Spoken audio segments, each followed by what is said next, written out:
Ok, ben en tout cas, bonjour tout le monde, on est à la 8e séance déjà, donc ça fait déjà 2 mois qu'on travaille et puis qu'on suit cette préparation. Donc aujourd'hui, je vous propose qu'on fasse cette séance en 3 temps. On va commencer d'abord, comme la dernière fois, par un vrai faux. Donc je vais partager mon écran. Alors, partage de l'écran. Et puis je vais vous laisser réfléchir. Mince.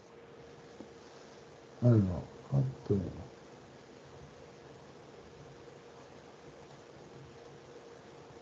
Voilà, donc vous voyez mon écran ici. Donc voici l'exercice que je vous propose. Donc nous avons deux nombres, A et B entiers, deux nombres entiers. On effectue la division euclidienne du nombre A par 7. On trouve un reste égal à 3. On effectue la division euclidienne du nombre B par 7. Et on trouve un reste égal à 4. Et voici l'affirmation. Donc, est-ce que c'est vrai ou est-ce que c'est faux? Donc, le nombre A plus B est divisible par 7. Cette affirmation est-elle vraie? Et surtout, on attend une justification de votre réponse. Voilà. Ça va, c'est assez clair? Oui. Ok. Oui aussi.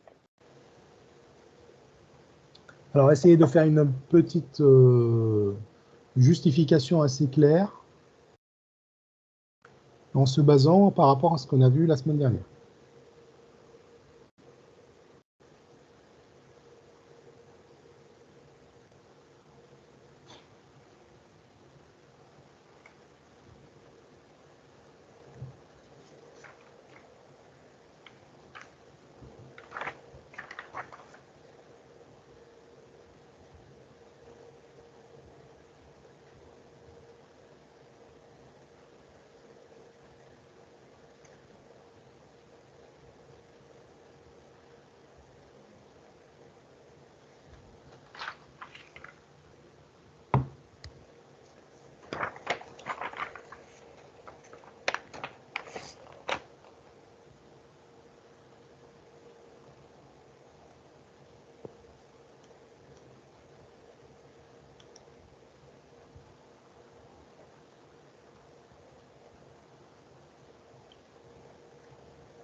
Alors, c'est qui essaie de l'envoi?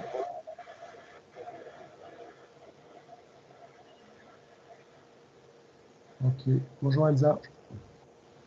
Bonjour. Bonjour Elsa. Alors, on était en train de faire cet exercice. C'est une affirmation qu'il faudra étudier si c'est vrai ou faux. Et on attend une justification de la réponse.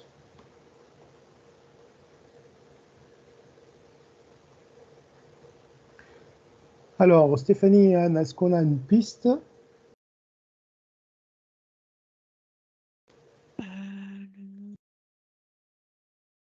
Ou c'est en cours de recherche?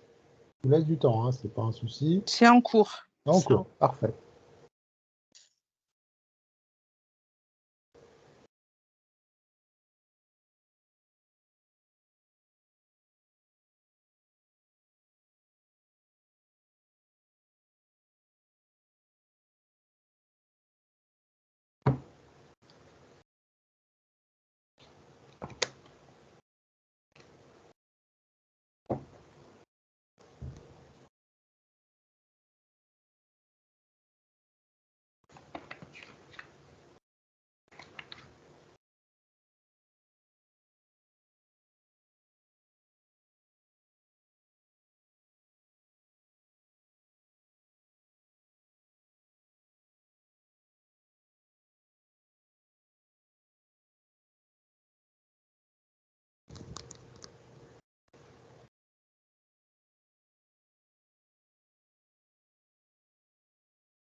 Alors, est-ce que c'est vrai ou est-ce que c'est faux?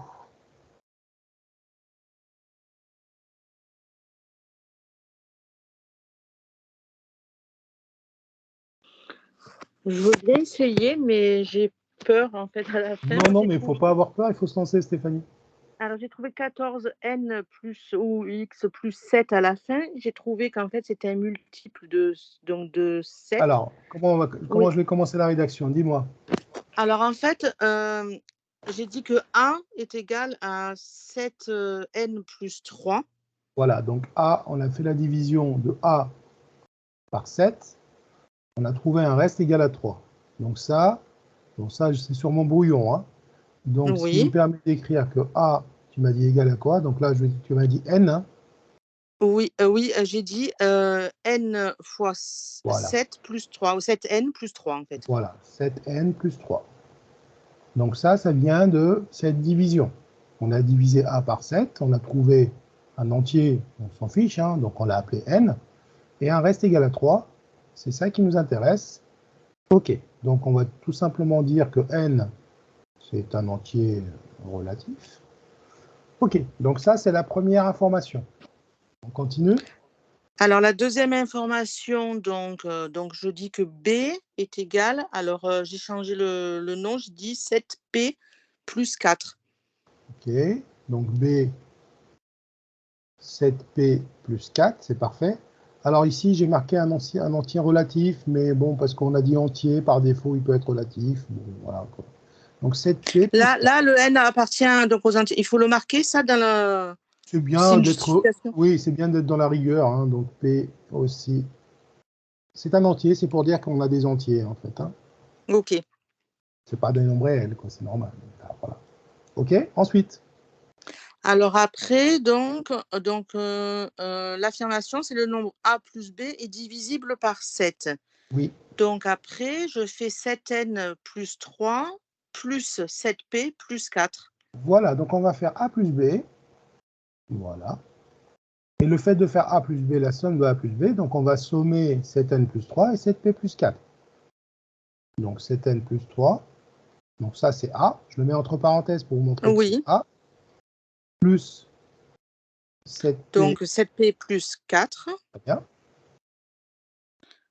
ok, Et après, j'ai 7n plus 7p oui. que je regroupe. Donc ça fait 14.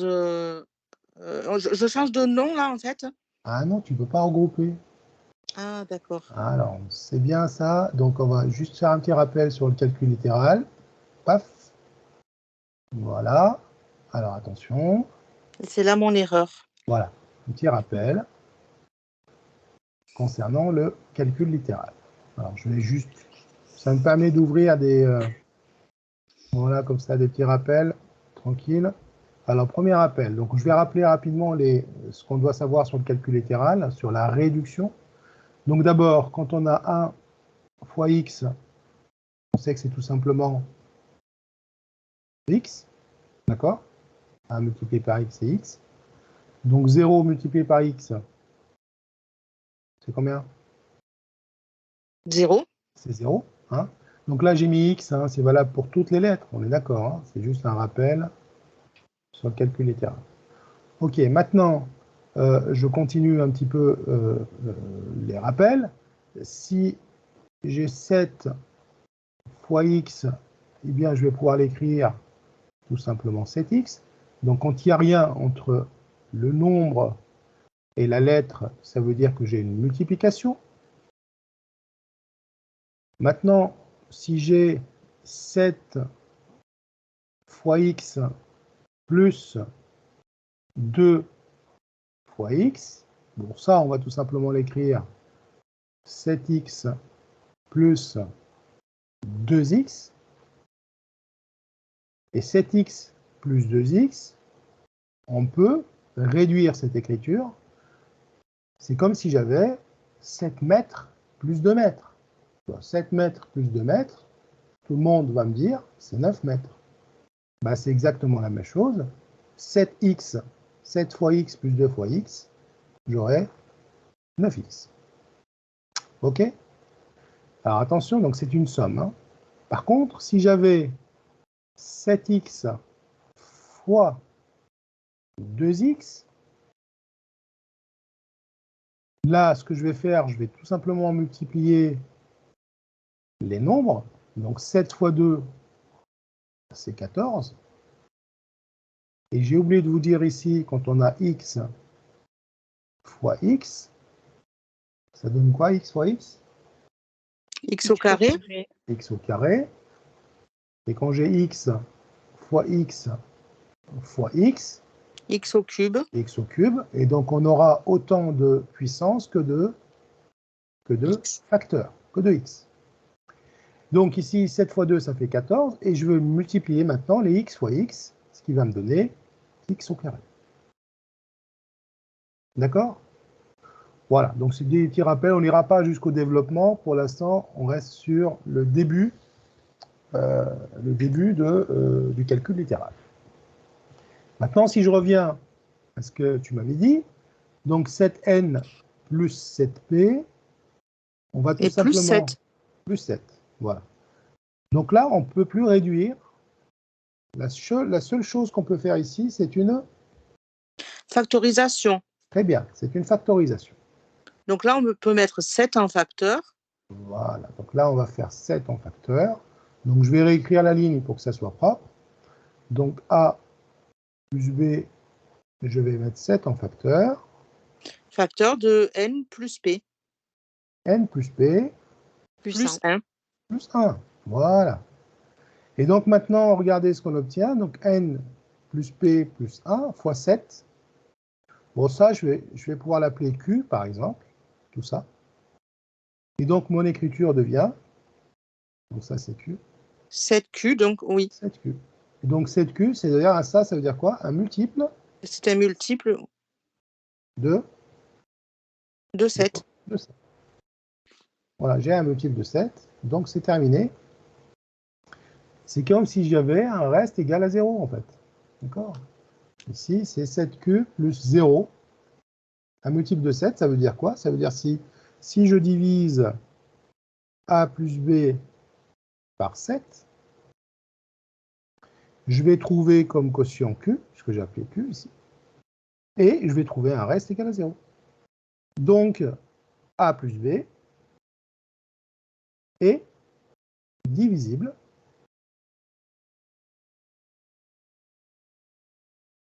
par 7. Par 7. Voilà. Donc, l'affirmation est vraie. Est vrai. OK, on n'oublie pas de le dire. Donc, c'est vrai. Hein. Donc, je vais marquer juste un V. Donc, l'affirmation est vraie. A plus B est divisible par 7 et on vient de le justifier. OK? Oui. Pas de questions, c'est bon? C'est compris. Voilà, donc voilà, une rédaction simple. Hein. Il y a une suite dans les idées, on le voit bien, et puis on fait de l'arithmétique. Voilà, on a juste utilisé la notion de diviseur, de multiple, et la notion essentielle, l'outil essentiel, c'est la division euclidienne. OK. On va passer à un petit rappel, enfin, un petit rappel non. On va parler de pourcentage. Hein. Vous avez vu, je vous ai déposé une première fiche sur comment appliquer un pourcentage. On va l'attaquer et on finira avec Scratch. D'accord? Ça vous va? Oui. Oui, oui. Bon, je vais passer sur les pourcentages.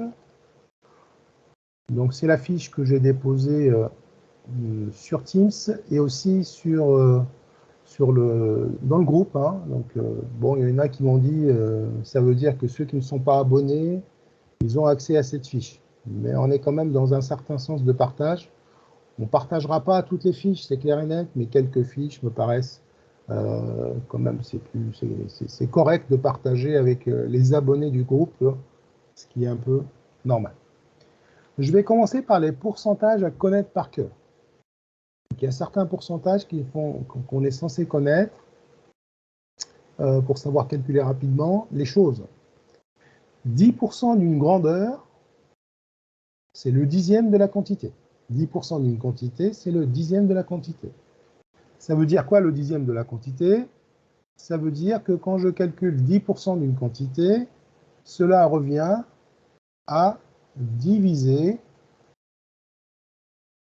cette quantité par combien? Quand on parle de dixième? Par 0,1. Attention. J'ouvre une petite fenêtre. Par 0,01. Attention. Regardez. Je prends un exemple. Si je divise 1 divisé par 10, d'accord? On peut l'écrire comme ça aussi. 1 divisé par 10, c'est tout simplement 0,1. Ah, c'est normal. Je suis en train de parler de 1 dixième. Là, vous voyez bien que c'est 1 dixième. Par contre, divisé par 0,1, si je divise un ou un autre nombre par 0,1, cela revient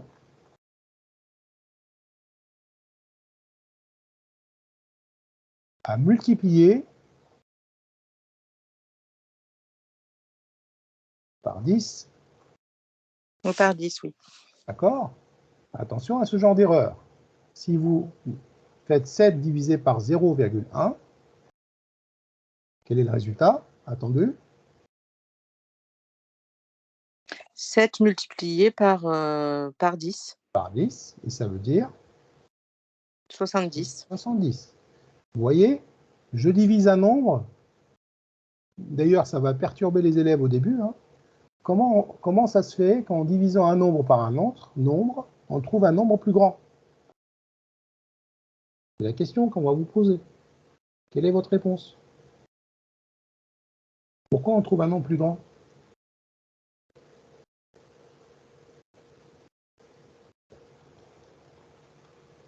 Je divise un nombre, en général, quand on divise un nombre par un nombre, pour la majorité des élèves, le résultat attendu, c'est un nombre plus petit que le nombre de départ. Et je viens de vous montrer qu'en divisant un nombre par un autre nombre, on trouve un nombre plus grand. Pourquoi?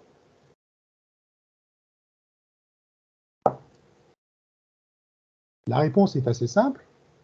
C'est parce qu'on a divisé par un nombre plus petit que 1. Donc, à chaque fois que vous allez diviser par un nombre inférieur à 1, plus petit que l'unité, bah, il est clair que vous allez trouver plus que le nombre de départ. Je donne juste, ça veut dire quoi diviser par 0,1? Si je prends une unité, 1, je vais diviser par 0,1. Bah, c'est normal que vous allez trouver 10. Hein. Vous avez découpé votre unité en dixièmes. D'accord? Donc, si on divise un nombre entier par un nombre plus petit que 1, le résultat est toujours plus grand que le nombre de départ. En revanche, si vous divisez un nombre par un nombre plus grand que 1, là c'est clair que vous allez trouver un nombre plus petit. Ça va ou pas? C'est des pièges, Oui. hein. C'est des pièges qui peuvent être posés à la fois à l'oral, d'accord, et à l'écrit aussi. Qu'on soit d'accord. Donc attention, parce que je vous ai posé la question, par quel nombre je vais diviser? Vous m'avez dit par 0,1. Non, on divise le nombre par 10. D'accord? Donc je reviens un petit peu à notre histoire. Multiplier par 0,1, c'est la même chose que diviser par 10. OK? Ok. Maintenant, diviser par 0,1, c'est la même chose que multiplier par 10. Attention, parce que là, on va trouver un résultat plus grand. C'est bon? Oui. Je continue les rappels. Alors, pourquoi 7 divisé par 0,1 nous donne 70? Les explications, ça vient du fait, bon, je l'ai expliqué géométriquement. Maintenant, je vais l'expliquer avec les calculs. Donc, si je divise 7 par 0,1, c'est la même chose que 7 divisé par un dixième. N'est-ce pas? Et quand on divise par une fraction, qu'est-ce qui se passe? Quand on divise par une fraction, qu'est-ce qui se passe? On fait 7 fois 10 sur 1, en fait. On met Voilà. Très bien. L'inverse. Très bien. l'inverse. Donc, diviser, très bien Stéphanie, diviser par une fraction revient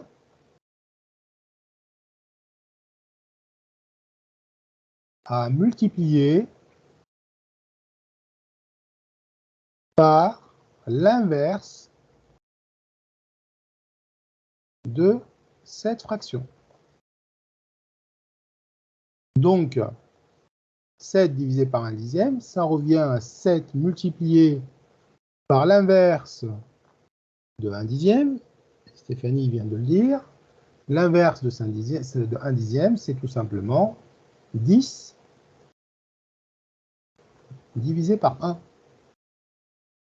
Mais 10 divisé par 1, c'est 10 tout court. Et donc, on arrive à 7 fois 10 égale 70. D'accord? Donc, ces petites, je ne vais pas dire banalité, mais ces petites astuces, il faut vraiment les connaître pour ne pas tomber dans le piège. D'accord? Et encore une fois, ce sont des questions que peuvent nous poser à la fois le jury, mais aussi les élèves. Hein. Pourquoi, en divisant par un nombre, on trouve un nombre plus grand, etc. Autre chose, je continue juste les rappels. Donc, on a dit que diviser par 0,1 revient à multiplier par... diviser par 10 revient à multiplier par 0,1. Maintenant, si je vous dis... Si j'ai à diviser, je prends un nombre A, que je divise par 0,01. Qu'est-ce que je vais obtenir? Multiplié par 100. Très bien, c'est la même logique. Hein. Donc on a dit que en divisant par 0,1, ça revient à multiplier par 10. Dans la même logique, A divisé par 0,01, c'est A multiplié par 100. C'est pareil, donc je divise par 1 centième, je multiplie par l'inverse de 1 centième, par 100 sur 1, et on arrive à ça. Je fais la même chose maintenant, A divisé par 1 millième.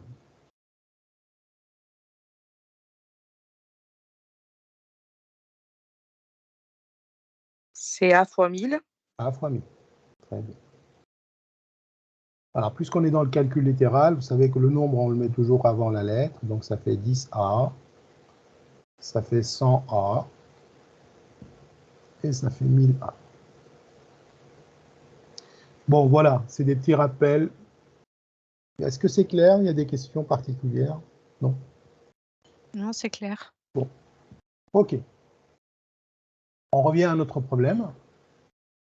Donc, 10% d'une quantité, ça revient à diviser la quantité par 10.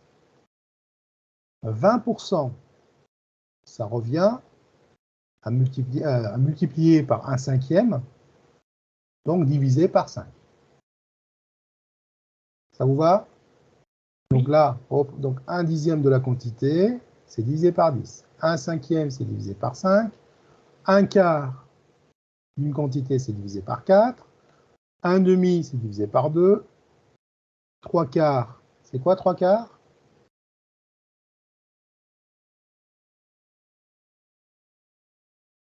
Comment on fait pour arriver à 3 quarts? 3 quarts d'une quantité, calculer les 3 quarts d'une quantité. Donc 3 quarts, c'est les 75%. Hein. Si je vous dis de calculer 3 quarts d'une quantité, comment on va faire? Par exemple, 3 quarts de... Je dis n'importe quoi. Hein. 3 quarts de 50. On prend 50 et on enlève un quart. Voilà, donc 75%, on va prendre 75% de 325, par exemple, euros. Donc, tu me dis, on prend 50%, et ensuite, Divisé par 3, 4.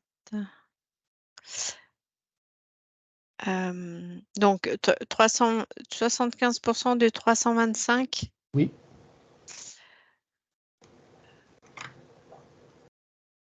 Bah, ça, je le fais en croix. C'est le plus simple. ok. Donc, vous avez raison. Ce qu'on va faire, on va aborder toutes les façons de calculer, d'accord? Il y a plusieurs façons de calculer un pourcentage, d'accord? Donc là, on est dans le sujet, hein. Donc, on voudrait appliquer, donc ce que j'appelle appliquer un pourcentage. Donc, on voudrait appliquer ce pourcentage sur cette quantité, qui représente 75% de 325. Je vais revenir juste après à ça, hein. On va voir les techniques. D'abord, tous ces pourcentages-là, il faudra les connaître, d'accord? Alors, juste pour vous dire, donc 10% c'est un dixième, 20% c'est un cinquième, 25% c'est le quart, 50% c'est la moitié, 75% c'est les trois quarts. Les trois quarts, c'est-à-dire, si je connais le quart, il suffit de multiplier par 3. D'accord? C'est ça les trois quarts. 5%, 5% c'est la moitié de 10%. Donc si vous connaissez le dixième, il suffit de diviser par 2. Et 30%, si on connaît le dixième, on peut multiplier par 3 pour avoir 30%. Donc je vais vite là-dessus, parce que ça, on les reverra dans les exercices, mais il faudra quand même les connaître. D'accord? Bon, essentiellement, si vous connaissez cela, vous êtes à l'aise pour rendre un résultat assez rapide. Maintenant, on va voir les techniques de calcul. Parce que de toute façon, vous allez avoir droit à la calculatrice. Mais encore une fois, ces questions-là peuvent être bloquantes le jour d'un oral. Ce n'est pas normal de bloquer sur des questions comme ça devant un jury. D'accord? Bon, pourquoi ce n'est pas normal? Parce qu'il faudra d'abord les connaître et bien sûr maîtriser le calcul mental pour y arriver. Parce qu'on voilà, ne faut pas bloquer sur des petits calculs. Et connaître les techniques et les astuces pour y arriver assez rapidement. Bon, maintenant je reviens sur les techniques. Alors les techniques tournent essentiellement autour de la proportionnalité. D'accord? Donc d'abord, qu'est-ce que c'est qu'un pourcentage? Alors, est-ce que vous avez une idée sur ce que c'est qu'un pourcentage? Pourquoi on parle de pourcentage? C'est quand on découpe une somme, Quand on une découpe quantité. une quantité, comment on la découpe cette quantité? On la découpe selon le pourcentage qu'il faut appliquer, Oui, mais ça veut dire quoi? que je dois découper en 100%, Voilà, donc 100%. puis en 75%. Voilà, donc du coup, vous avez un découpage en 100 parts. D'accord? Vous allez prendre votre quantité, vous allez la découper en 100 parties. Et vous allez en prendre une proportion. Donc un pourcentage, c'est une proportion. D'accord? Avant tout. Donc c'est impliqué une proportion. Donc ça, d'abord, il faut qu'on soit d'accord là-dessus. Un pourcentage, c'est une proportion d'une quantité. D'accord?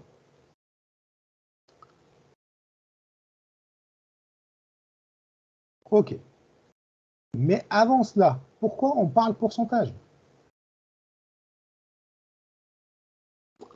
Alors, je vais vous aider je vais vous guider dans cette réponse. Regardez, je vais prendre un exemple. Exemple. Exemple, je vais le mettre ici. Bon. Nous avons une classe d'élèves. Allez, on va dire une classe d'élèves de C1. Combien d'élèves dans la classe de C1? Allez, combien vous imaginez? Imaginez une 30. classe de 30. 30. Allez, 30 élèves.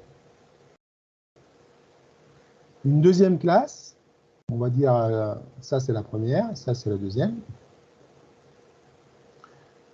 Dans la deuxième, on a combien d'élèves? 22. Ouais. 22. Bon, 22, 30, c'est pas équilibré, hein. On va dire 28. 28. 28. 28 élèves. Dans celle-là, dans la première classe, on va dire que nous avons, allez, 14 filles. Et dans celle-là, on va dire qu'on a 13, 12 filles. Voilà. OK. Ou bien 13. Je vais marquer 13. On va voir ce que ça donne. 13 filles. OK? Oui. Maintenant, si je veux comparer les deux quantités, qui a plus de filles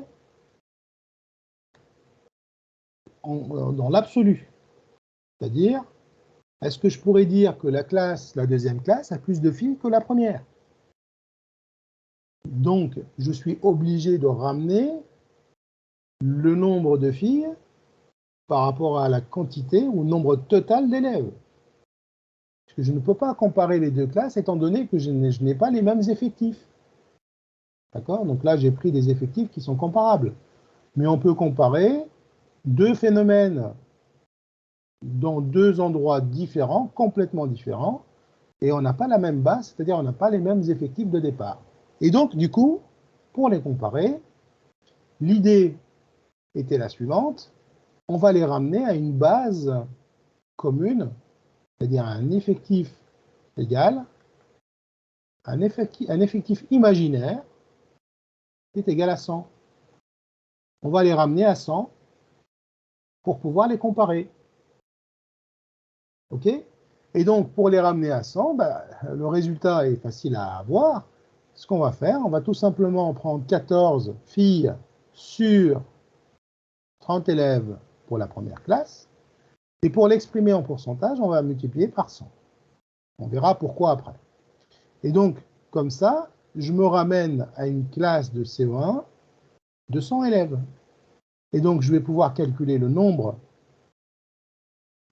pourcentage de filles dans cette classe. C'est un nombre ramené à 100. C'est comme si j'avais une classe de 100 élèves. Puis je vais faire pareil pour la deuxième. Donc 13 sur 30 multiplié par 100 pour l'exprimer en pourcentage. Et donc là, je vais faire le calcul à la calculatrice, je ne vais pas m'embêter. Donc 14 sur 30. Ça fait 46,66%. Voilà, on va arrondir à l'unité, donc nous sommes à 47%. Et la deuxième, vous trouvez combien? 46,42. 46,42. Et donc, si j'arrondis à l'unité, on est plutôt à 46%. Donc, vous voyez, donc la première classe, on pourrait dire qu'elle est il y a sensiblement plus de filles dans la première classe que dans la deuxième. On a pu le faire puisqu'on s'est ramené à une base commune, c'est-à-dire on sort en quelque sorte un dénominateur commun qui est 100 ici. OK? Oui. Bon. Maintenant, je vais revenir au problème de départ. Donc c'est pour ça qu'on utilise les pourcentages. Hein. C'est pour pouvoir comparer des choses, hein, des proportions. On a comparé les proportions de filles dans les deux classes. Maintenant, 75% de 325, comment je vais l'aborder? Première méthode. On va aborder ça par une première méthode. Donc, première méthode.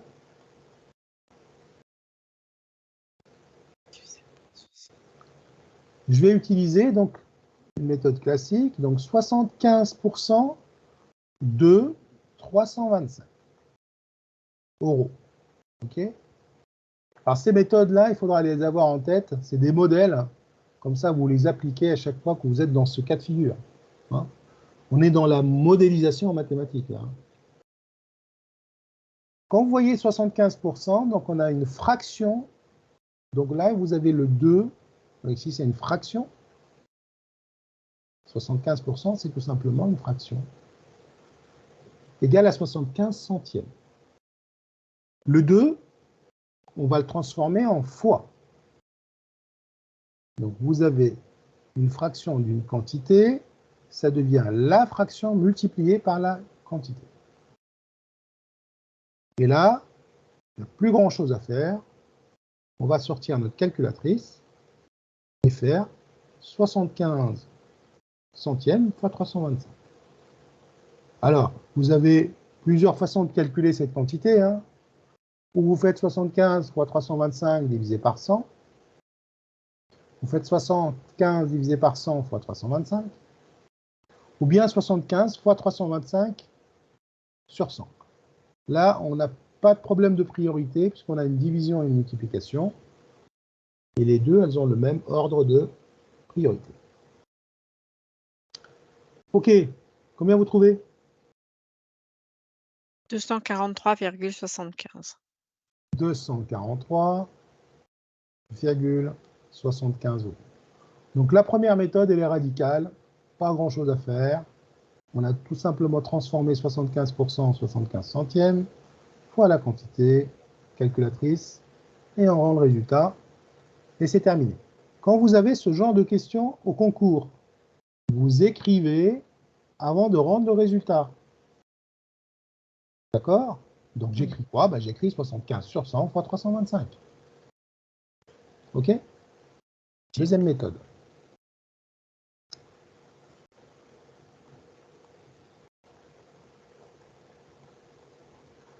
Donc dans la question, je ne sais pas, ici il y avait peut-être 75% de remise.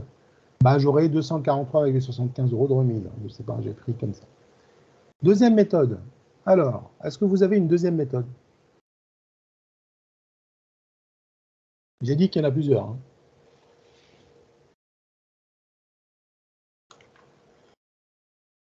Ben, moi, j'aurais divisé par 4 pour ensuite remultiplier par 3. Très bien. Bon, ça, c'est la méthode assez utilisée par des élèves CM2, 6e. Ils vont se rappeler que 75%,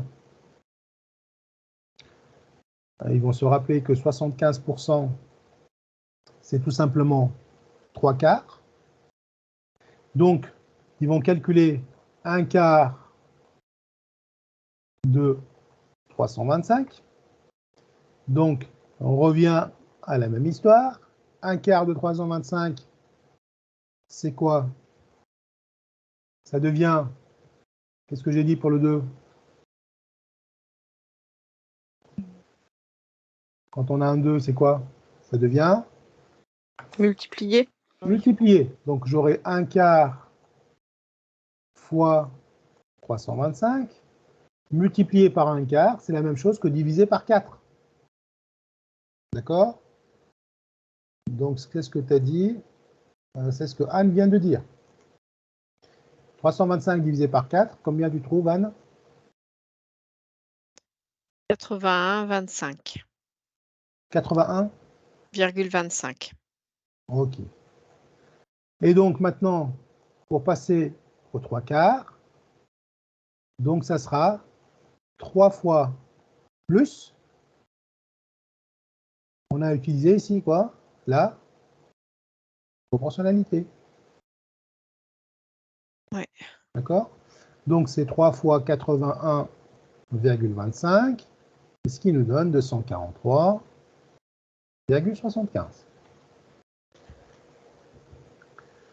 OK pour la deuxième méthode. Alors la deuxième méthode n'est pas applicable pour toutes les fractions et tous les pourcentages. Parce que si je te dis 21%, là, tu as beau chercher, hein? Oui. Et là, tu seras bloqué. Donc, il faudra passer à la première. La première, elle marche pour tous les cas. La première et la troisième qu'on va utiliser, on n'aura pas de souci. Mais la deuxième, elle va utiliser la proportionnalité, donc il faut vraiment qu'on soit vigilant. Troisième méthode. Vous m'arrêtez hein, s'il y a une question, parce que je sais que tout le monde n'évolue pas au même rythme. Donc, il n'y a pas de souci. Donc, il y aura le replay, on met en pause, on essaye de faire et on revient. D'accord? Troisième méthode. Je ne vous oblige pas à connaître les trois. J'avoue que c'est bien de les connaître, parce que c'est quand même le cœur du métier, la proportionnalité et les pourcentages. D'accord? Voilà. On ne peut pas vivre sans le calcul de pourcentage dans notre société. Donc, du coup, on est censé faire passer, former correctement les citoyens, futurs citoyens, sur ces notions-là. Et donc, après, il y a des méthodes qui vont être applicables au collège, d'autres qui sont plutôt applicables à l'école primaire. Donc là, c'est l'école primaire. Hein. Donc ça, l'école primaire, ce sera plutôt ce genre de proportionnalité. Notamment, ça nous permet de travailler les fractions, les proportions, et aussi la proportionnalité. Donc, du coup, il ne faut pas avoir des cas très difficiles, des exemples difficiles de calcul. Donc, troisième méthode, à votre avis, ça sera quoi? Ça sera 0,75 multiplié par 325. Ok, alors là, je suis d'accord avec toi, mais celle-là, je la mettrai plutôt dans la première. C'est exactement la même chose. Ah. Puisque 75 centièmes et 0,75, c'est une deuxième écriture. 75 centièmes, ça, c'est la même écriture que ça. Mm. On est d'accord. Donc, c'est la même. D'accord, d'accord. Il n'y a rien qui change. Écrire le nombre, le pourcentage sous cette fraction décimale ou sous écriture décimale, ça revient à la même chose. Ça n'est pas celle-là.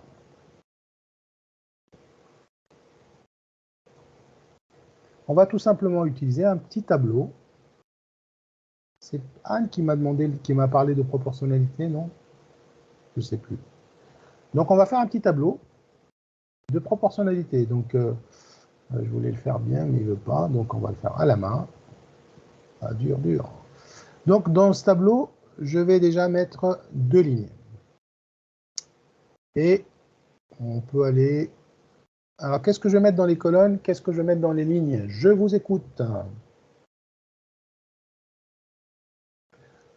C'était le produit en croix. C'était Anne? C'est Anne? Oui, oui. oui. Bah, le tableau de proportionnalité, c'est le produit en croix. Hein. Oui. Aussi. Donc, qu'est-ce que je vais mettre? Bah, en fait, la première chose qui va nous être utile, c'est d'abord la colonne où on va marquer 100%. D'accord? Alors, on n'est pas obligé d'écrire avec les pourcentages, donc on va l'écrire comme ça, 100 tout court. Et donc, 100%, ça correspond à quoi? Donc, la première ligne, on va mettre les pourcentages. 100%, ça correspond à 325. Voilà. Et la deuxième ligne, on va marquer les euros. Donc, 100%, c'est 325. On peut mettre en ligne, en colonne, tout ce que vous voulez, mais soyez clair dans votre présentation. D'accord? Donc là, j'ai mis les pourcentages, donc je vais respecter ce que je dis.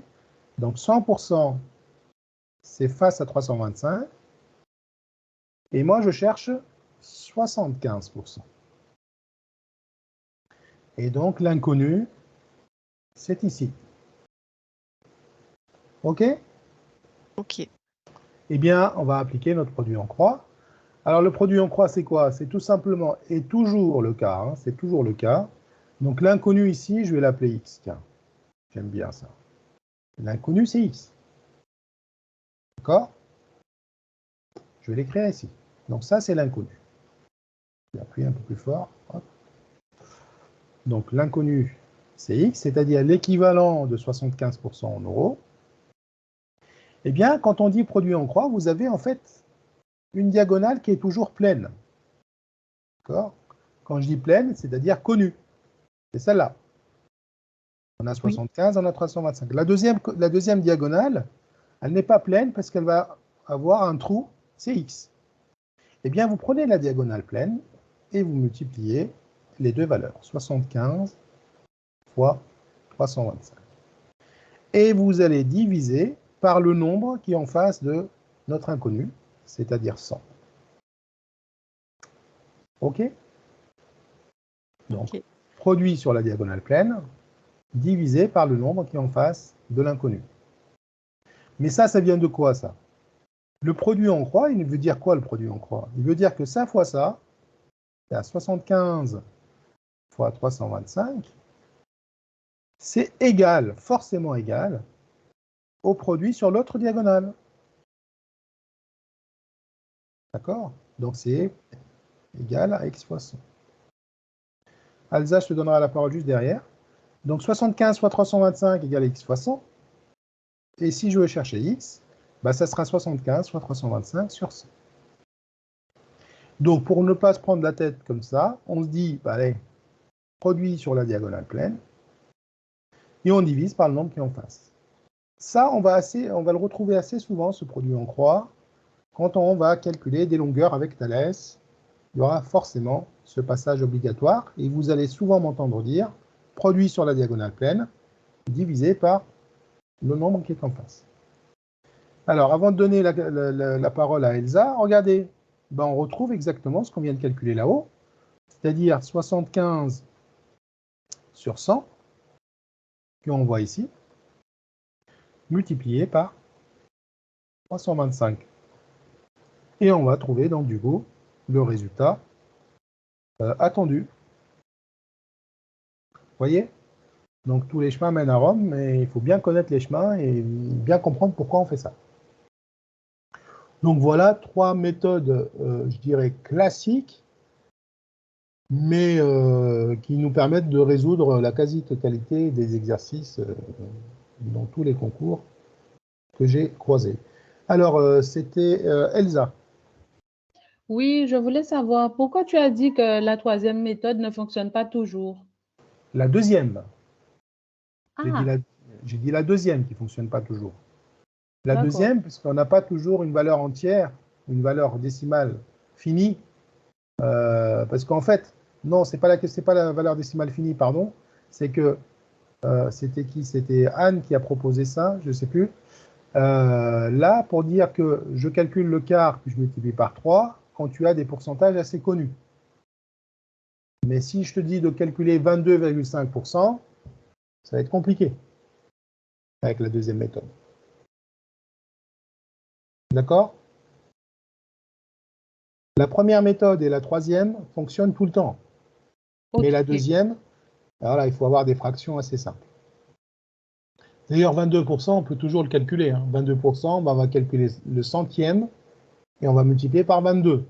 Par contre, 22,5, ça commence à se compliquer, on se complique trop la vie. Donc, voilà. Donc, à vous de voir. Dans certains exercices, vous allez vous allez guider en général ou pas. Mais quand on a des questions avec des arrondis, c'est laisser tomber le calcul de la méthode 2, vous passez directement à la première. D'accord? Là, je ne vous ai pas demandé de faire des arrondis, mais on aura quasi tout le temps, presque tout le temps, des arrondis à faire quand on calcule, quand on applique des pourcentages. Donc là, on est dans le premier volet de calcul de pourcentage, que j'ai appelé la fiche 1. Comment appliquer un pourcentage? D'accord? Donc le pourcentage, on l'appelle un taux, donc un taux exprimé en pourcentage. Donc, n'oubliez pas que c'est avant tout, c'est une fraction, c'est une proportion. D'accord? Bon, on essaie de faire cet exercice rapidement avant de passer à Scratch.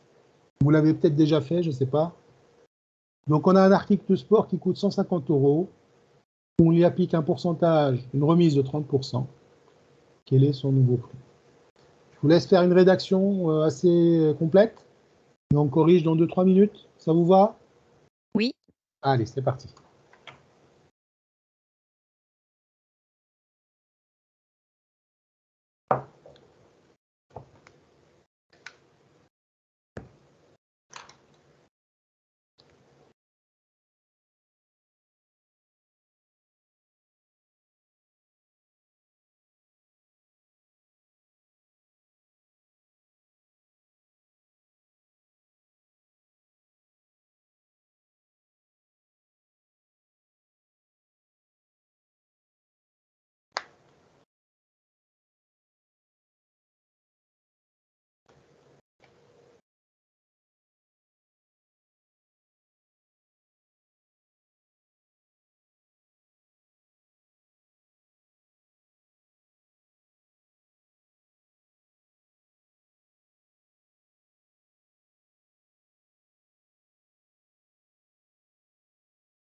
Donc, quand vous avez un résultat, n'hésitez pas à me faire signe.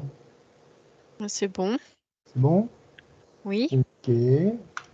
Bon, on y va. Oui, c'est bon aussi. Elisa, c'est bon aussi? C'est bon pour tout le monde? On peut corriger ou pas? Oui, Allez, c'est parti. Donc, qui se propose pour la correction? Je veux bien. Allez. Alors, j'ai fait donc 30%. Donc, ce que j'ai fait, c'est que 30%, j'ai déterminé que sur 100, d'accord, moins 30%, ça fait 70. Donc, après, j'ai fait 0,70 multiplié par 150. Alors, donc, du coup, tu as fait 0,70 multiplié par 150 Ouais, égale 105. Non, oui, c'est ça, c'est 105. ça. Ok, bah, ok, très bien.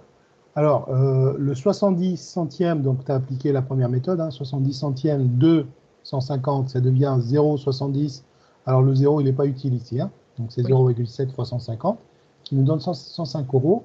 C'est bien, puisque tu as fait ça en une seule étape, puisqu'on a une remise de 30%, donc le prix final, c'est 70% du prix initial, c'est-à-dire de 150 €. Ok, donc tu l'as fait en une fois. Mais on aurait pu aussi, d'accord, faire 30% de 150 €, c'est-à-dire 0,30 centièmes, ce qui représente 0,3, 250 €, donc de 0,3 fois 150, et on aurait trouvé 45 € de remise. Et donc l'étape d'après, ça sera 150 € moins 45, et là on aurait trouvé les 105 € que tu as trouvé avec une seule opération. D'accord? Oui. Voilà, j'explique comme ça, c'est clair pour tout le monde. Voilà, donc on peut le faire en deux étapes, on peut le faire en une seule étape. C'est bien de le faire en une seule étape, ça fait moins d'erreurs. Mais il faut bien penser à transformer le pourcentage pour arriver au prix final. Mais Donc, dans les magasins, c'est plus rapide quand on fait les soldes, quand même d'avoir un seul calcul. C'est mieux de faire avec un seul calcul, et c'est encore mieux d'avoir un ordre de grandeur. Hein. Oui. L'ordre de grandeur, parce que parfois, on est vite piégé par... Bon, on fera des exercices sur les pourcentages, vous allez voir, c'est agréable. La prochaine fois, oui, je pense que c'est la prochaine fois, on fera des calculs de pourcentage, mais d'une autre manière. Donc, ce sera la fiche 2 que je vous enverrai quand elle sera finie. Donc, pour l'instant, donc on retient ça. C'est déjà un bon début. S'il n'y a pas de questions, on peut passer à Scratch, du coup. Pas de questions, hein. Je pense que c'est bon pour tout le monde. Donc, du coup, je vais passer à Scratch. Est-ce que tout le monde a eu le temps de regarder cette fiche? Oui. Sincèrement, hein? Oui. Oui. OK. Alors, donc, on vous donne ici, donc, en fait, c'est juste pour travailler avec la boucle répétée. Hein. Donc, ici, on a un escalier. Et donc, on voit bien que on nous dit qu'il monte de 10, il avance de 20, il monte de 10, il avance de 20, etc. Et on va répéter ces deux instructions. Donc, le motif qu'on est en train de répéter, ce que j'appelle le motif, c'est, je vais peut-être le mettre en rouge pour mieux le voir. Le motif qu'on est en train de répéter, c'est les marches d'escalier. Donc, on a déjà... Donc, ça, c'est le motif que je vais répéter. Il monte de 10, il avance de 20. Donc, on va le répéter 1, 2, 3, 4, 5, 6, 7, 8, 9 et 10. Donc, c'est pour ça qu'on va utiliser une boucle répétée 10 fois. Donc, je monte de 10 et j'avance de 20. Allez, on va essayer de le faire avec Scratch. Donc, voici, je suis sur Scratch ici. Alors, je vous rappelle le principe pour ceux ou celles qui n'ont pas encore utilisé la plateforme. Donc, du coup, j'active le stylo. Je vais chercher le module stylo qui n'est pas par défaut. Ensuite, je vais démarrer par l'instruction. Quand le drapeau est cliqué, mon programme démarre. Le début du programme, rappelez-vous, donc on va démarrer au centre de la scène. On va s'orienter à 90. Centre de la scène, on y est. S'orienter à 90, on marche de gauche à droite. Qu'est-ce que je dois ajouter? Effacer tout. Voilà, donc ceux-là, hop, je les mets là. Donc, effacer tout, bien sûr, il faut les mettre après. On a vu la dernière fois que ça posait problème sinon. Non, je l'ai déjà ajouté, donc il est là. Donc, j'efface tout et je mets le stylo en position d'écriture. Voilà. Donc, maintenant, je suis prêt à tracer mon escalier. Alors, attention, ici, si je reviens sur la figure, je commence par monter. D'accord? Donc, du coup, sachant que nous, on avance comme ça, donc il va falloir d'abord qu'il tourne pour monter. Donc, monter, on va tourner, on va changer de direction pour aller dans cette direction-là. Donc, on va tourner dans le sens anti-horaire 90 pour réaliser ce petit motif. Hein. Donc, ensuite, on avancera de 10. Et maintenant, donc 10 pas. Et maintenant, il va falloir aller dans cette direction-là, sachant qu'au début, on était là. Donc, on va retourner. Je tourne dans l'autre sens maintenant, dans le sens horaire, de 90 degrés, et je vais avancer de 20 pas. Donc, je tourne dans ce sens-là, je monte de 10, ensuite je tourne dans l'autre sens pour revenir à la direction initiale, et j'avance de 20 pas, et je vais répéter ce motif 10 fois. Il ne faut pas qu'on se trompe, donc du coup, je vais d'abord tourner, je vais le faire qu'une fois pour voir déjà. Donc, je tourne de 90 dans le sens anti-horaire, j'avance de 10 pas, maintenant je me redresse, je reviens à la direction initiale, et j'avance de 20 pas.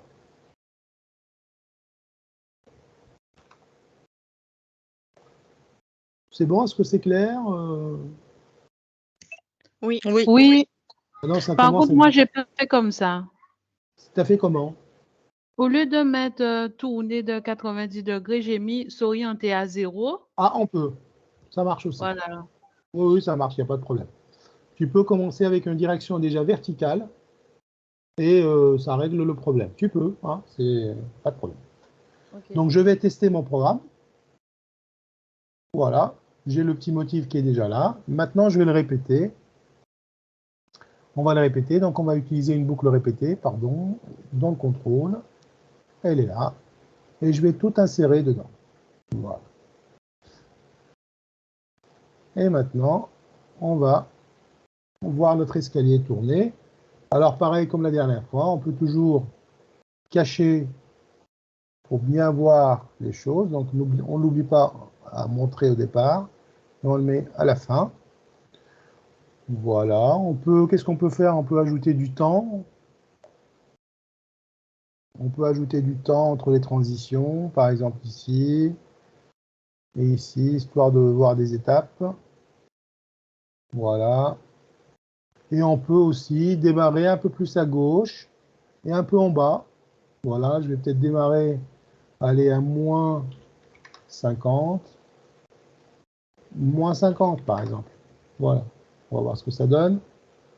Allez. Donc là, il est en train de tracer, mais puisque c'est des petites marches, on ne voit pas tout. Voilà. Mais du coup, on voit bien le changement de direction qui s'opère à chaque fois. Et à la fin, il va nous dire au revoir. Et on a notre escalier. Voilà. Bon. Vous allez me dire, mais c'est pas compliqué. Déjà, en fait, ça, c'est les bases de la construction géométrique avec Scratch.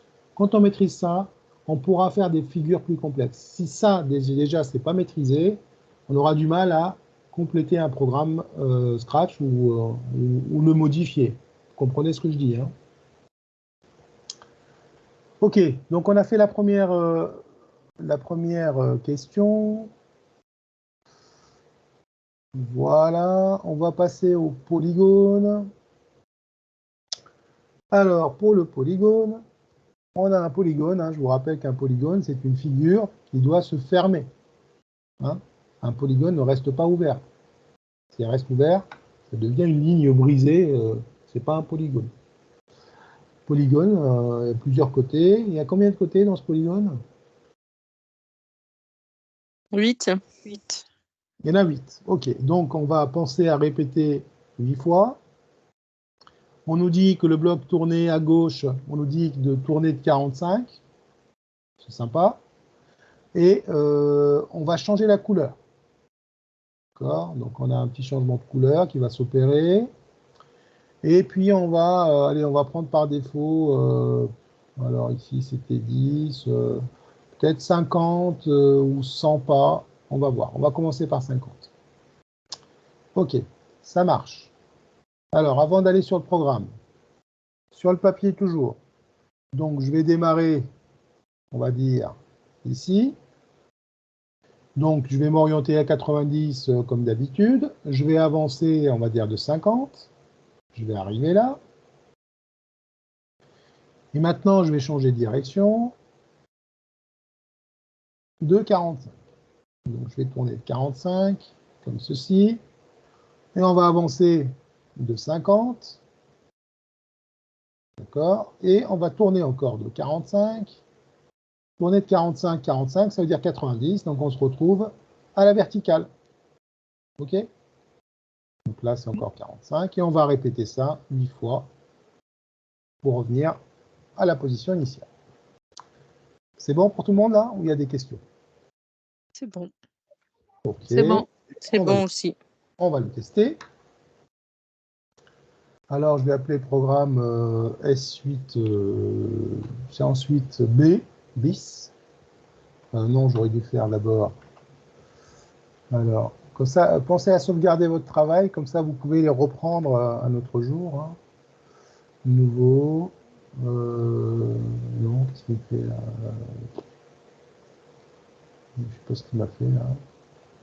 Alors, du coup, je vais tout simplement aller dans projet, login. Oui, je me suis trompé. Ok. Créer.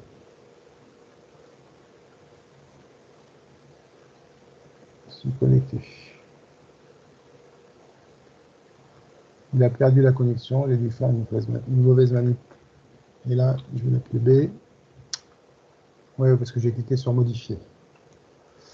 Alors, donc, je refais donc un nouveau programme. Je vais zoomer pour que vous voyez les choses.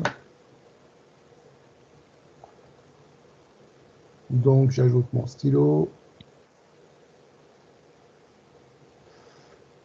Je commence au centre de la scène. Je m'oriente à 90. Mince, je l'avais déjà. J'efface tout et je me mets en position d'écriture. Et je vais en avoir besoin de ça, donc je vais le laisser de côté. Ajouter 10 à la couleur. Voilà, j'ai presque tout. Oui, J'ai une question, Monsieur Bacha. Est-ce qu'on oui, ne pourrait pas faire un bloc justement pour le démarrage? oui, on peut faire un bloc pour le démarrage sans problème. Tout à fait. Allez, tiens, on va le faire. Ah. Comme ça éviterait qu'on le répète à chaque fois. Oui, on va faire un bloc pour le démarrage. On va l'appeler nouveau. Créer un bloc. Début. On va l'appeler début. Bonne idée. Et donc, dans le début, je vais mettre tout ça. Paf. Et donc, maintenant, je vais mettre début ici. Voilà. Ça marche. Donc, j'ai un bloc début. Maintenant, il faut que je forme, il faut que je construise mon polygone. Donc, on a dit, on revient, on va avancer de 50, on va tourner de 45. Donc, avancer de 50, on est ici. Et tourner de 45 dans le sens anti-horaire. Et on a dit qu'on allait répéter ça 8 fois.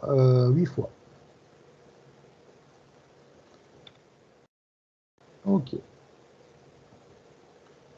Comment on l'appelle un polygone à 8 côtés? Un octogone. Très bien. Ok. Alors, on va exécuter, voir ce que ça donne. Allez, c'est parti. On va à 50. Donc, bien, parfait. Il a fini le travail. Alors maintenant, il me reste juste d'ajouter la couleur. Alors, on la met où? La couleur. Est-ce qu'on la met dans le bloc début, avant début, après début, dans la boucle? Moi, j'ai mis juste après stylo en position d'écriture. Ouais, c'est ça, dans le bloc début. Donc, si tu le mets ici, ton stylo, ça sert absolument à rien. Parce que si tu regardes bien ce qu'on nous demande de faire, tu vois la couleur, elle change à chaque côté. Donc, le changement de couleur, il s'opère dans la boucle. Ah, en fait, c'est pas comme ça que j'ai fait. Moi, j'ai mis d'abord l'onglet mettre la couleur du stylo A, j'ai choisi rose. Et ensuite, dans la boucle répétée 8 fois, j'ai mis ajouter 10 à la couleur du stylo. Ah, là, ça marche. Là, ça marche. Ouais, là, il n'y a pas de problème, ça marche. Donc, du coup, moi, je vais pas fixer une couleur au départ. Je m'en fous un peu. Je vais dire tout simplement d'ajouter 10 à la couleur. Et le fait d'ajouter 10 à la couleur, il va tout simplement changer de couleur. D'accord? Voilà. Vous voyez? Terminé. Alors, vous avez plusieurs façons de faire aussi, enfin plusieurs autres options. On peut changer la couleur, on peut changer la taille. Donc, si je veux changer la taille, il y a juste à ajouter à la taille. On ne va pas ajouter 1, on va ajouter 1. On va voir ce qui se passe. Donc, il va grossir le trait de plus en plus. Voilà. OK? On peut s'amuser avec les élèves avec ça. Je vous rappelle qu'en école primaire, vous avez Scratch Junior, qui n'est pas mal. On ne peut pas faire autant de choses, mais il y a pas mal de choses à faire. Vous regardez un Scratch Junior, vous tapez sur votre navigateur de recherche. C'est dédié pour les écoles primaires et ça se pratique sur tablette. On ne peut pas le faire sur ordinateur, quoique peut-être qu'entre-temps ils ont fait une autre version, mais de mémoire, je l'ai utilisé il y a 5 ou 6 ans. Il y a 5 ou 6 ans, j'intervenais dans les écoles primaires pour justement former les professeurs des écoles à cet outil, et on avait des tablettes à disposition, mais on ne pouvait pas l'utiliser sur ordinateur. Donc les élèves aiment bien, bon, c'était pour un niveau de CM1, CM2. Et donc c'est bien de les aider, enfin les initier à la programmation et à la lecture du code dès le début, dès le jeune âge, c'est toujours bon pour la suite. Et ça vous permet aussi d'aérer un petit peu vos cours, de changer un petit peu, de casser la routine, quoi, même s'il n'y a pas trop de routine à l'école primaire. Mais excusez-moi, j'ai une question. À chaque fois au brevet, ils ont une épreuve Scratch. Ah oui, Scratch, c'est inscrit dans les... ouais. Il y a un exercice obligatoire au brevet. Et c'est comme au CRPE. Okay. Bon, il est plus facile. Il est légèrement plus facile que ce que vous avez, quoique il y a certains brevets qui sont un peu difficiles, les brevets qui tombent en Amérique du Nord, où il y a des exercices un peu plus costauds. D'ailleurs, on s'inspire pas mal pour des sujets de concours. On s'en inspire. D'accord. Ok. Bon, là, on n'est qu'au début, donc on va aller tout doucement. On va bientôt aller vers des figures un peu plus complexes. Complexes dans le sens où on va répéter des motifs pour faire une frise ou autre. Hein. Bon, je pense qu'on a fini cette première partie. Bon, il n'y a rien de difficile, hein, donc c'est juste le côté répété qu'il faut l'avoir à l'esprit. Alors ici, donc du coup, qu'est-ce qu'on a à faire? On a juste, donc on regarde, bon, je ne lis pas l'énoncé, mais je regarde tout simplement ce qu'on va faire. Donc on repère d'abord le motif qu'on est en train de répéter. Donc tout le monde voit que le motif qu'on répète, c'est cette partie-là. D'accord?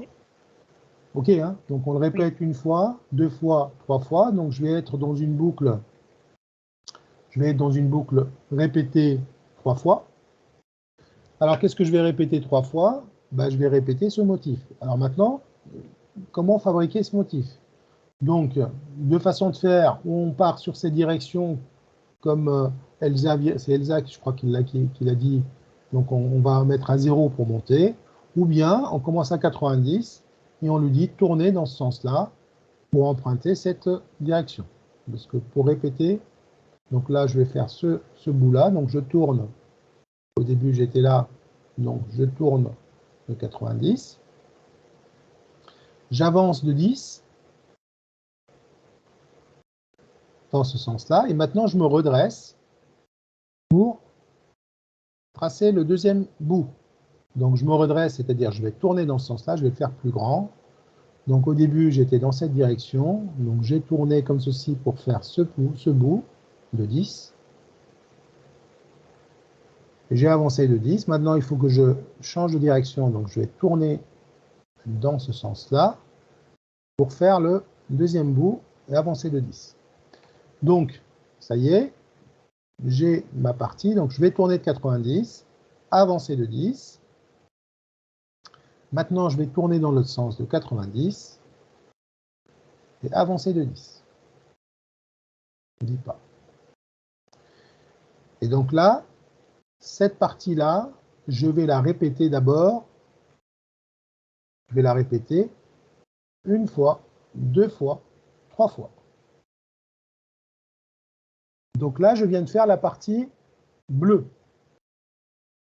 Alors, je viens de faire la partie bleue. Là, j'ai fait la partie bleue. Donc le premier bloc bleu ou la partie bleue. Maintenant, il faut construire la partie rouge. Bah, la partie rouge, donc je suis à ce niveau-là. Qu'est-ce que je vais faire? Donc, je suis arrivé à la direction initiale. Donc je vais tourner vers le bas, donc dans le sens horaire de 90. Avancer de 10. Ensuite, pareil, donc je vais tourner dans l'autre sens. Et je vais avancer de 10. Et donc cette partie-là, je vais la répéter trois fois. Donc ça, c'est la partie rouge. Du coup, j'ai échangé les couleurs, mais c'est pas grave. Donc une fois qu'on a fait la partie rouge et la partie bleue, bah, on a construit notre motif. D'accord? Donc maintenant, il faudra le répéter trois fois. Donc on aura trois blocs, trois boucles répétées. OK? Ouais. Une pour le premier, bleu, une pour le rouge, et on va les insérer dans une grande. On va répéter trois fois. On va essayer de faire ça, comme ça on finira sur ça. Est-ce qu'il y a des questions? Je pense que c'est clair là. Hein? Allez, on va essayer de le faire. C'est clair. OK. Donc je vais faire un fichier nouveau. J'ai juste une question, mais ça n'a rien à voir avec l'exercice. Est-ce que on étudiera ensemble les angles? Oui. Oui. Quand tu parles d'angle, lesquels? Eh bien, quand on a un programme écrit et qu'il faille mettre des angles à 40 degrés, à 30 degrés, Bien sûr. en fonction de la position. Oui. Voilà.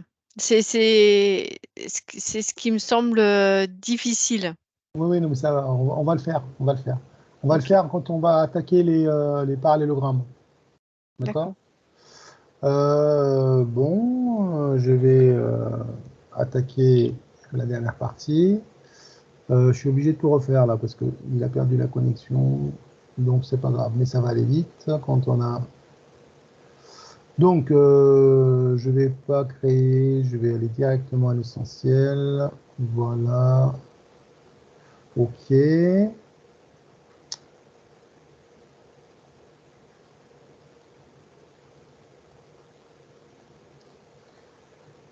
Ensuite, donc du coup, oui, peut-être que je vais peut-être le créer le blob, ça me prendra moins de place après derrière. Ça va être un peu long. Voilà.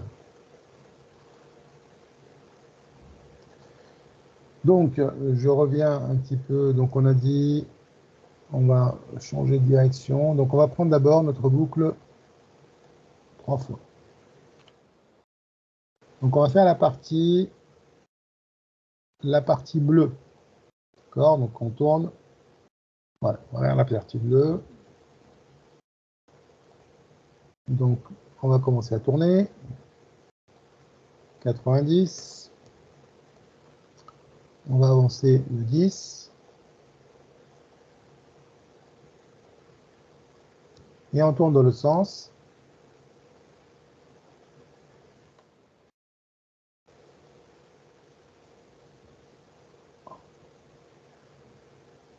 Voilà. Alors, je ne vais pas changer les couleurs, je ne vais pas mettre les couleurs. Hein, donc, du coup, je n'ai pas mis le stylo en position d'écriture. Alors, qu'est-ce qui s'est passé ici? Du coup, j'ai tourné de 90. Je n'ai pas tourné dans le bon sens. Voilà.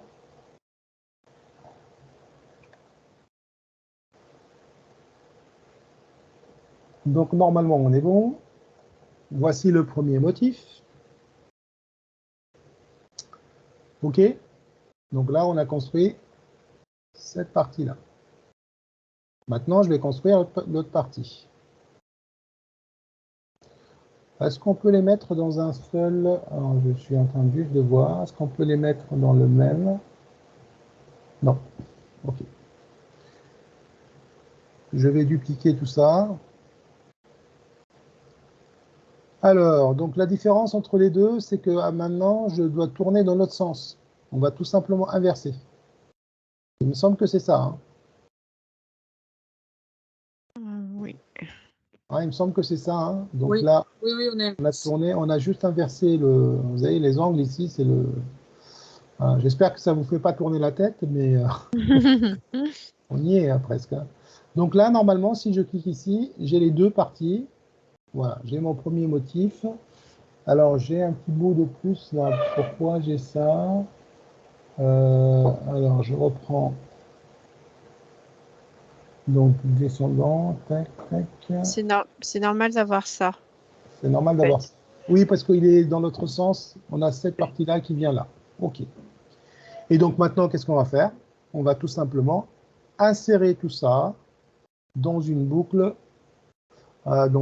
répétée 3 fois. Tiens, puisque j'aime bien faire les choses correctement, je vais fixer la couleur. Le premier bout, c'était quoi? C'était bleu. Voilà, on va dire bleu, là. Hop. Mettre la couleur à bleu, ici. Alors, je ne sais pas ce que c'est que le bleu.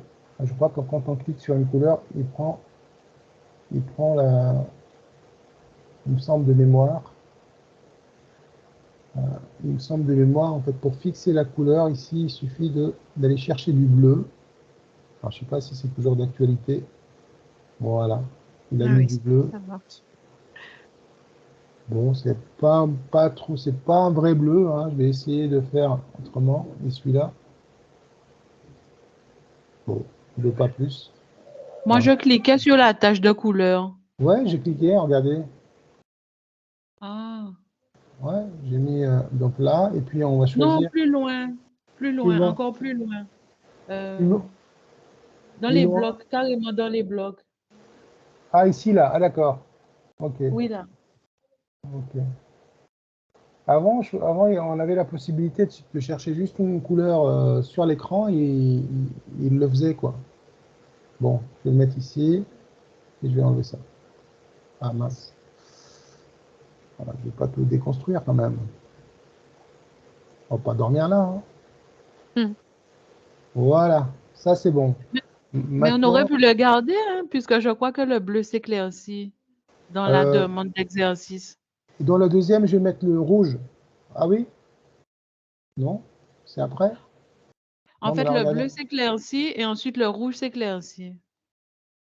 Ah bon? Parce que là, je vois que les couleurs... Non? Ah, c'est dans la suite d'activité. Non, non, c'est les mêmes. Hein. Ça reste fixe. Hein. Ah, ok. Ah, ben sur mon ordinateur, ça sort autrement. Alors, je vais mettre ça ici.